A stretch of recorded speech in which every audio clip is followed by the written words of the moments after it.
क्या आपने बिना मिट्टी और पानी की खेती होते हुए देखा है? अगर नहीं तो आज हम आपको दिखाते हैं। उत्तराखंड में सोलर एनर्जी से हो रही इस खेती को हाइड्रोपोनिक तरीके से किया जा रहा है और यूकास्ट कैंपस में इसका किया जा रहा है। आपको दिखाते हैं आखिर कैसे की जा रही खेती।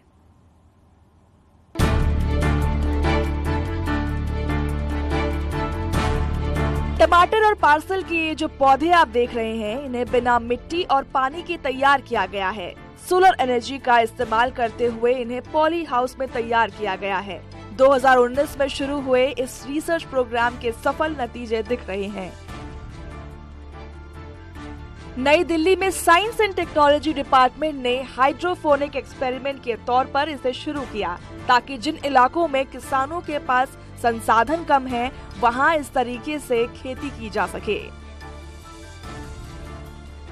लोगों ने रिसर्च अध्ययन किया और बहुत अच्छा साबित हुआ। सोलर से इसको संचालित किया जा रहा है, जो कि एनर्जी दे रहा है और उस एनर्जी को हम उससे प्लांट्स के पैरामीटर्स को भी कंट्रोल कर पा रहे हैं और उससे उपज हो रहा है। आई थिंक ये देश का सबसे पहला है जो सोलर पावर्ड इस तरह से हाइड्रोपोनिक एक्सपेरिमेंट है। उत्तराखंड में शहरी इलाकों में जगह कम होने पर इन्हें छत पर भी लगाया जा सकता है। सोलर एनर्जी का इस्तेमाल करते हुए इन ग्रीन हाउस को तैयार किया जाता है।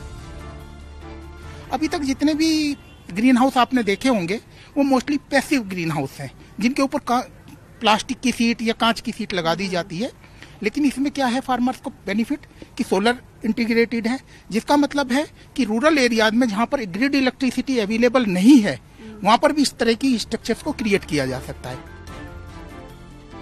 उत्तराखंड में किसानों को अब ये तकनीक बताई जाएगी, ताकि किसान भी इस तरह से फसल उगाकर अच्छी कमाई कर सकें।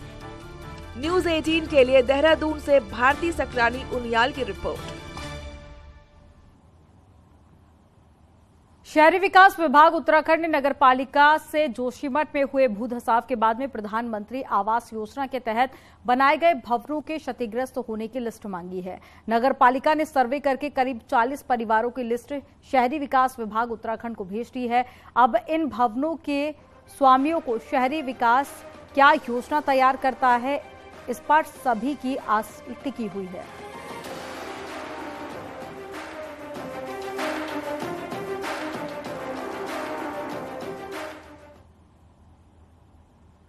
और उत्तरकाशी में तिलोथ पुल का निर्माण आपदा के 10 साल बाद भी नहीं हो पाया, जो सिस्टम पर सवाल खड़े कर रहा है। तो वहीं पुल पर सियासत भी अब गर्मा गई है।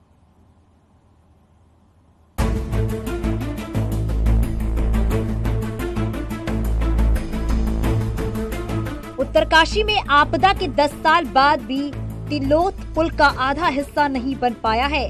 डीएम ऑफिस से मात्र 100 मीटर की दूरी पर होने के बाद भी पुल का काम सुस्त गति से चल रहा है। पुल पर 4.25 करोड़ रुपए खर्च हो चुके हैं। पुल न बनने से स्थानीय लोगों को भारी परेशानियों का सामना करना पड़ रहा है। ये 2000 विडम्बना ये कि 2013 से ये पुल का काम चल रहा, अभी तक पूरा नहीं हुआ। लोग बरसात में इतने परेशान हो जाते हैं, बड़ी गाड़ी वाले परेशान हो जाते हैं। अगर जो चाड़ा वाला बंद हो गया तो आना जाना बहुत मुश्किल है। उत्तरकाशी और तिलोथ के बीच भागीरथी नदी पर 102 मीटर लंबा मोटर पुल लगा था, जिसका 42 मीटर हिस्सा साल 2013 की आपदा में टूटकर बह गया था। इस स्थान पर अस्थायी व्यवस्था के लिए वैली ब्रिज बनाया, लेकिन इस ब्रिज में वाहनों की आवाजाही पूरी तरह से प्रतिबंधित है। वहीं पुल पर सियासत भी तेज है। डिजाइन चेंज हो जानी चाहिए, काम पूरा हो जाना चाहिए था।